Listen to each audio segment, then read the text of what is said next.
Ayun, para siyang mamamatay, oh.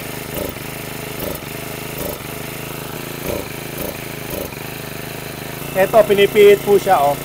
Tinotono po yan, tono. Yan. Yun. Kita nyo, may galit na po siya. Mga kadiskarte, may dinala po sa atin ditong grass cutter na Huyoma Japan. Ang problema po kasi ni Kuya, hindi niya po niya mapaandar.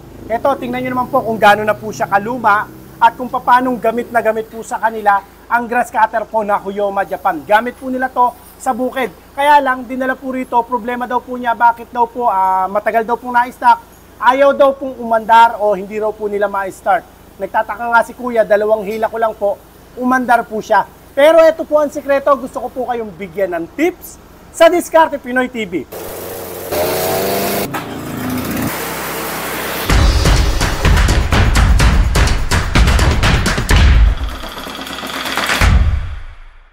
Kagaya nito mga kadiskarte, ito po para hindi po kayo punta ng punta sa mga technician o sa mga mekaniko ng mga grass cutter, pasintabi po dun sa mga mekaniko ng grass cutter konting tulong ko na lang po ito dun sa mga may-ari po ng grass cutter para naman po, konti lang naman po, kakalabitin lang naman nila, aandar na po yung grass cutter po nila.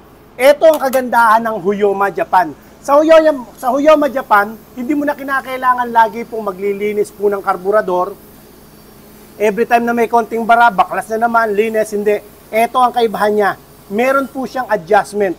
Ngayon, kung ang grass cutter po ninyo may adjustment na ganyan, ayan po, minsan, parang kinakapos, sabi ng iba, parang napapaus po siya pagka pinaandar. Pakita ko po sa inyo yung ibig ko po sabihin, Ito po yung tinutukoy natin. Ito, pinipihit po siya, Tinotono po yan, tono. Yan. Sisikipan mo natin.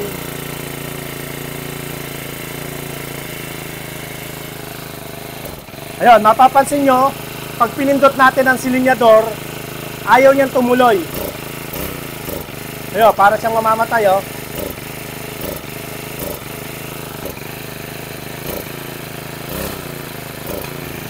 So, ayaw niyang tumuloy. Ang gagawin niyo lang po, itotono natin siya. Try nating paluwag. Luwagan natin, konti. Pitik-pitik lang. Hop, ayaw pa rin. Konti. Yun. Kita nyo, may galit na po siya ng konti.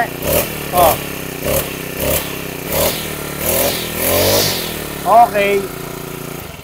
So, ganyan lang po yan mga kadiskarte. Ito lang po yan. Tono po ang tawag dyan. Tinotono. Hindi natin kinakailangan laging linisin ang karburador. Importante lang po, mapihit po natin yan. Sa pamamagitan lang ng maliit na flat screw. Okay. Sana po kahit papaano ay nakatulong po ang ating pong munting channel sa lahat po ng mga merong grass cutter.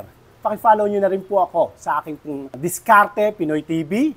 At pakishare nyo na rin po yung ating video sa mga kakilala o mga kamag-anak nyo po sa probinsya na palagi ng paggawa ng mga grass cutter po nila. Marami pa po tayong videos na ipakikita ko sa inyo na tutorial po natin para po konting tulong ko po sa lahat po ng ating mga kababayan. Maraming salamat po sa inyo mga kadiskarte at ingatan nawa po kayo palagi ng Panginoon. God bless po.